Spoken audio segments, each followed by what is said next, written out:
অন্যদিকে তৃণমূল কর্মী খুনে 7 জনের যাবজ্জীবন। 2018 সালের ঘটনা। পঞ্চায়েত ভোটের সময় খুন হয়েছিলেন তৃণমূল কর্মী। তৃণমূল অফিসে ঢুকে গুলি করে তৃণমূল কর্মীকে খুন আর বিপ্লব সরকারকে খুনের ঘটনায় সাজা ঘোষণা। আরো ডিটেল জানাবে জিয়াউল। দেখো 14ই মে 2018 পঞ্চায়েত ভোটের একেবারে শেষ লগ্নে বিপ্লব হালদারকে গুলি করা হয়। তিনি স্থানীয় একটি পার্টি অফিসে বসেছিলেন। 3 নম্বর অর্থাৎ বেরগুম 2 নম্বর গ্রাম পঞ্চায়েত 3 নম্বর প্রার্থী বিপ্লব সরকার যখন পার্টি অফিসে বসেছিলেন সেই সময় অতর্কিত বেশ কয়েকজন গিয়ে এলোপাতাড়ি গুলি চালায় এবং ঘটনাস্থলে বিপ্লব হালদারের মৃত্যু হয়। তারপরে কিন্তু এই ঘটনায় 17 জনের নামে চার্জফ্রেম হয় এবং দোষী সাব্যস্ত হয় 9 জন। তার মধ্যে একজন পলাতক, একজনকে বেকসুর খালাস দেওয়া হয় এবং 7 জনকে দোষী সাব্যস্ত করার পর আজকের কিন্তু যাবজ্জীবন কারাদণ্ড নির্দেশ দিলেন বারাসত এডিজি 7 আদালত এবং তাদেরকে 1 লক্ষ টাকা করে জরিমানা, অনাদে আরো 6 মাসের জন্য জেল। অর্থাৎ এই 7 জন শুধুমাত্র তৃণমূল কর্মী খুনেই 7 জনকে যাবজ্জীবন আদালত সাজার নির্দেশ দিলেন বারাসত আদালত। বেশ, প্রত্যেকেরই লাইফ হয়েছে 302-তে। প্রত্যেকেরই পানিশমেন্ট হয়েছে 1 লাখ টাকা করে পার হেড, অনাদায়ে 6 মাস জেল। সব পানিশমেন্টটাই এই সব পিরিয়ডটাই কনকারেন্টলি চলে, অর্থাৎ একসঙ্গে চলে। 7 জনের যাবজ্জীবন। যে অভিযুক্ত ফেরার যাকে পাওয়া গেল না, সুজিত দাস, তার এগেনস্টে তো ওয়ারেন্ট হয়ে আছে। পুলিশ চেষ্টা করছে তাকে ধরার জন্য। জজ সাহেব বিচার বিশ্লেষণ করে দেখলেন যে ভায়োলেন্সের ভিত্তিতে ওনার জাজমেন্টে উনি লাইফ দিয়েছেন সবাইকে। নিশ্চয়ই অ্যাপিলে যাব। এমনও দেখা গেছে যে রাজনৈতিক যে ভায়োলেন্সটা আমরা শুনতে পেয়েছি বা জানতে পেরেছি সেই সংক্রান্ত যে এভিডেন্স আসেনি কিন্তু কোর্টের কাছে। না আসেনি। কে ক্যান্ডিডেট সেই কাগজ আসেনি। ইলেকশনটা যে ওই দিন হয়েছিল সেই সংক্রান্ত কোনো কাগজ আসেনি। দেখা যাক, অ্যাপিলে তো যেতেই হবে নিয়ম রক্ষার জন্য। এবার একটু জলপাইগুড়িতে নজর রাখবো, কারণ মৃত ভোটার তালিকায় জীবিত। পাহাড়পুরে অবাক করা কাণ্ড এবং সংখ্যাটা কত জানেন? 1209টা। হ্যাঁ, 1209 মৃত ভোটার তালিকায় জীবিত। আরো বিস্তারিত এই বিষয়ে শান্তনুর কাছ থেকেই জানবো। শান্তনু, সংখ্যাটা তো নেহাত কম নয়। 1209 জনের ক্ষেত্রে এরকম ঘটনা। স্ক্রুটিনি যখনই করা হলো তখন প্রকাশ্যে চলে এলো একাধিক গরমিল। এখন সংখ্যাটা আরো বাড়তে পারে বলেই কিন্তু অনুমান করা হচ্ছে, কারণ যারা বাড়ি বাড়ি গিয়ে সমীক্ষার কাজটা করছেন তৃণমূল কর্মীরা নেতৃত্বের নির্দেশে, তারা কিন্তু গত 15 দিনে 1209 জন একটা অঞ্চলের মধ্যে মৃত ভোটারের সন্ধান পেয়েছেন, যারা কিন্তু জীবিত অবস্থায় ভোটার তালিকায় নাম রয়েছে তাদের। এবং তারা মনে করছেন যে অঞ্চল ধরে বুথ ধরে এই যে সমীক্ষাটা এগোচ্ছে তাতে সংখ্যাটা আরো বাড়তে পারে, কারণ এখনো পর্যন্ত বেশ কিছু অঞ্চলে কিন্তু তারা এখনো পর্যন্ত গিয়ে পৌঁছান। ফলে এই পাহাড়পুর অঞ্চলের মধ্যেই কিন্তু এই সংখ্যাটা আরো বাড়বে বলে কিন্তু তারা মনে করছেন। পাশাপাশি শুধু মৃত ভোটারই নয়, এই অঞ্চলের মধ্যে যেটা দেখা গেছে এখনো পর্যন্ত 8 জনকে চিহ্নিত তারা করেছেন, যারা কিন্তু গত 20-25 বছর আগে এই এলাকা ছেড়ে চলে গেছেন, অন্যত্র বসবাস করছেন, সেখানে তাদের ভোটার কার্ড রয়েছে। এবং পাশাপাশি এই অঞ্চলে অর্থাৎ পাহাড়পুর অঞ্চলেও কিন্তু তাদের ভোটার কার্ড রয়েছে। অর্থাৎ একই ব্যক্তি কিন্তু 2 জায়গায় ভোট দিচ্ছেন এবং ভোটাধিকার রয়েছে তাদের, এবং এপিক নম্বরও কিন্তু তাদের একই রকম রয়েছে বলে দাবি করা হচ্ছে।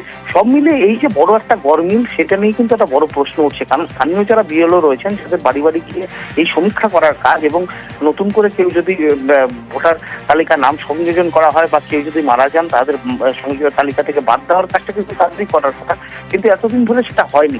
কেউ বলছেন 5 বছর আগে মারা গেছেন, কেউ 3 বছর আগে মারা গেছেন। অর্থাৎ এতদিন ধরে মাঝে অনেক কটা নির্বাচন চলে গেল, কিন্তু তারা মৃত অবস্থা থাকলে পরেও কিন্তু ভোটার তালিকায় জীবিত অবস্থা দিয়ে থেকে গেছেন। স্বাভাবিকভাবে প্রশ্ন উঠছে যে এই যে গরমিল সামনে আসছে, এরা যদি এদের ভোট প্রয়োগ হয়েছে কিনা সে নিয়েও কিন্তু প্রশ্ন উঠছে। স্বাভাবিকভাবে তৃণমূল স্কুটনি কাজ শেষ করে কিন্তু ঊর্ধ্বতন কর্তৃপক্ষের দ্বারস্থ হবেন, বিশেষ করে নির্বাচন কমিশনের জেলা প্রশাসনের দ্বারস্থ হবেন তারা দলীয় নেতৃত্বের মাধ্যমে, এবং এই স্কুটনি করলে আরো সংখ্যাটা বাড়তে পারে বলে মনে করছেন তারা। এই এলাকা তো আমার নজরে পড়ে নাই এখন কি ব্যাপার, এগুলো নামগুলো আসছে কোথার থেকে। এরা অ্যাকচুয়ালি তো আসামে আছে, আগে ওরা ছিল তো এই এলাকায়। ধরেন আমি যেখানে কাজ করতাম সেখানে ওরা ছিল এর আগে। আমরা তো 30 বছর ধরে এখানে আছি, এখন ওরা আসামে প্রায় তার আগের থেকে আছে। তো এরকম এগুলো শনাক্ত করার দরকার এবং খুঁজে বের করা দরকার যারা ভুতুরে এরকম করছেন। অনেক দিন ধরে অনেকেই মৃত হয়ে আছেন কিন্তু তাদেরও ভোটার কার্ড আছে, তাই এগুলো বের করলে আর কি ভালো হয়। যারা নতুন ভোটার করছে এবং করবে তাদেরও সুবিধা হয়, যারা অনেক কিছু আর কি ইয়ের থেকে পান সরকার থেকে বা কিছু থেকে, তাহলে অনেকেই বঞ্চিত হন ওগুলোর জন্য। তাই এগুলো খুঁজে বের করলে অনেকটাই ভালো হবে, সুবিধা হবে। ভগৎ সিং কলোনি 221 নম্বর বুথ, সেখানে 4 জন ভোটার যারা দীর্ঘদিন 20-25 বছর আগেই আসামে চলে গেছিল, আসামও ভোট দিচ্ছে, এখানেও ভোটার লিস্টে নাম আছে। সর্বোপরি পাশাপাশি এক জায়গায় দেখা যাচ্ছে একই ব্যক্তি দুটা ভোটার কার্ড। তো সেই বিষয়গুলো দেখতে গিয়ে প্রত্যেক বুথে বুথে স্ক্রুটিনি যেহেতু চলছে, সারা পাহাড়পুরে এই মুহূর্ত পর্যন্ত আমাদের যা লিস্ট এসেছে আর কি, তাতে 1209 জনের মতো ডেড ভোটার আমি হাতে পেয়েছি উইথ এপিক নাম্বার সহ। ইলেকশন কমিশনের দায়িত্বে থাকা পরও ভোটার লিস্টে এত মৃত ভোটার থাকবে কেন, বা বিএলওরা কিভাবে কি করছে, সেটাও কিন্তু একটা দেখার বিষয় আর কি। আর এই এপিক নিয়ে ভুরি ভুরি গরমিলের অভিযোগ যখনই স্ক্রুটিনি করতে যাওয়া হচ্ছে, তারপরই ভুরি ভুরি অভিযোগ সামনে আসছে। আলিপুরদুয়ারে হুগলির ভোটার, হ্যাঁ, ফালাকাটায় তালিকায় ভুতুরে ভোটার। ফালাকাটা ও হুগলিতে একই ভোটার, আর তৃণমূলের তরফে স্ক্রুটিনি আর সেখানে ভুয়ো ভোটার চিহ্নিত। আরো ডিটেল জানাতে পারবে রাজকুমার, রয়েছেন আমার সঙ্গে। রাজকুমার, আলিপুরদুয়ারে হুগলির ভোটার যখনই তৃণমূল স্ক্রুটিনিতে যাচ্ছে, একের পর এক সামনে আসছে। একদমই, দেখো একেবারে ভুতুরে ভোটারের কার্যত ছড়াছড়ি আলিপুরদুয়ারে, এবং তৃণমূল কংগ্রেস রাতে দিনে ভোটার তালিকায় যে স্ক্রুটিনির কাজ করছে, সেই স্ক্রুটিনিতে কিন্তু একের পর এক ভুতুরে ভোটার এবং গরমিল মিলছে। ফালাকাটাতে দেখা যাচ্ছে যে হুগলির ভোটার এবং তার একই এপিক নম্বরে, আবার তার ফালাকাটা বিধানসভাতেও নাম রয়েছে। আবার আলিপুরদুয়ার বিধানসভাতে ভোটার তালিকায় এমন একজনের নাম যেখানে তার বাবার নাম নেই, বাবার নাম ছাড়াই তার ভোটার তালিকায় নাম উঠে গেছে। এইরকম একাধিক গরমিল নিয়ে কিন্তু তৃণমূল কংগ্রেস সরব হয়েছে, এবং তারা নির্বাচন কমিশনের কাছে ঘটনার তদন্ত করে একদম পরিষ্কার ত্রুটিমুক্ত ভোটার তালিকা প্রকাশের দাবি জানিয়েছে। বেশ, একই এপিক নাম্বারে কোনো এক ব্যক্তি হরিয়ানায় আছে, একই এপিক নাম্বারে কোনো এক ব্যক্তি ফালাকাটার 16 নম্বর ওয়ার্ড বা ময়নাডাঙ্গা গ্রাম পঞ্চায়েতে আছে। এইবার নির্বাচন কমিশন তাদের নিয়ম অনুযায়ী দুইজনকে চিঠি করলো যে কোন ব্যক্তি সঠিক। আমাদের যে আশঙ্কা, তারা ওই হরিয়ানার ব্যক্তির কার্ডটা রেখে আমার ফালাকাটার যে বাসিন্দা কার্ডটাকে ইচ্ছাকৃতভাবে কাটবে। যারা প্রকৃত ভোটার তাদের ভোটার লিস্টে নাম থাকে সেই ব্যবস্থা গ্রহণ করবে। তারা সন্দেহ করছে উনি বাংলাদেশ থেকে সদ্যই এসছেন, বাংলাদেশ থেকে এসে তারপরে নাম তোলা হয়েছে, এবং অনেক ধরনের ডকুমেন্টস প্রয়োজন হচ্ছে। তো এদের ক্ষেত্রে কি সেই ডকুমেন্টসটাও প্রয়োজন হচ্ছে না? এটা তো ভুতুরে ভোটার, কারণ বাবার নামের জায়গায় যদি অন্যান্য লেখা থাকে। সুতরাং এটা এখন নির্বাচন কমিশনের দায়িত্ব এগুলো তদন্ত করে দেখবার যে এইভাবে কিভাবে হচ্ছে। এবার আরো বিপাকে পার্থ। কেন এ কথা বলছি? কারণ জামাইয়ের পর সাক্ষী পার্থর আত্মীয় পার্থ চট্টোপাধ্যায়, তার বিরুদ্ধেই সাক্ষী তারই আত্মীয়। নিয়োগ মামলায় রাজসাক্ষী পার্থর জামাই, আর এবার পার্থর বিরুদ্ধে আত্মীয় কে জানাবো আপনাদের। তবে যে আপডেটে নজর রেখেছি ইতিমধ্যেই, পার্থ চট্টোপাধ্যায় আরো বিপাকে পড়লেন এবার, কারণ তার জামাই রাজসাক্ষী, আর জামাইয়ের পর এবার পার্থ চট্টোপাধ্যায়ের আত্মীয় সে সাক্ষী দিতে চলেছে। আর পার্থ চট্টোপাধ্যায়ের বিরুদ্ধে সাক্ষী কে? তারই আত্মীয়। নিয়োগ মামলার ক্ষেত্রে রাজসাক্ষী পার্থ চট্টোপাধ্যায়ের জামাই।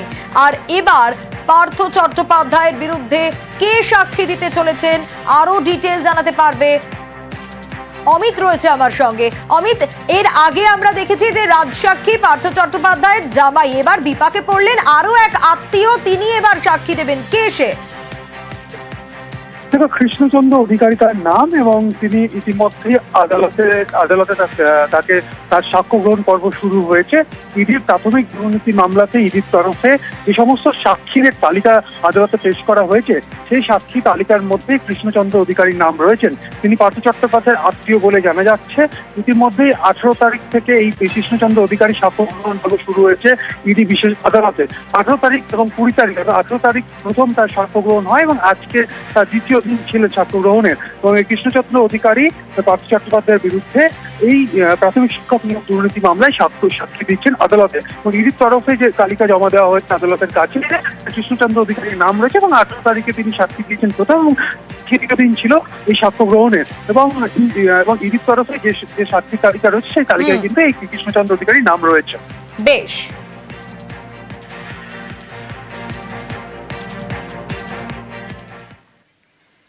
অন্যদিকে নিয়োগ মামলায় আবারও একটা জামিন পেলেন এবার কে? জামিন পেলেন শান্তনু বন্দ্যোপাধ্যায়। প্রাথমিক নিয়োগ দুর্নীতি মামলায় জামিনের আগেও আমরা দেখেছি একে একে জামিন পেয়েছেন এবং নিয়োগ মামলায় আরো একটা জামিন, এবার জামিন পেলেন শান্তনু বন্দ্যোপাধ্যায়।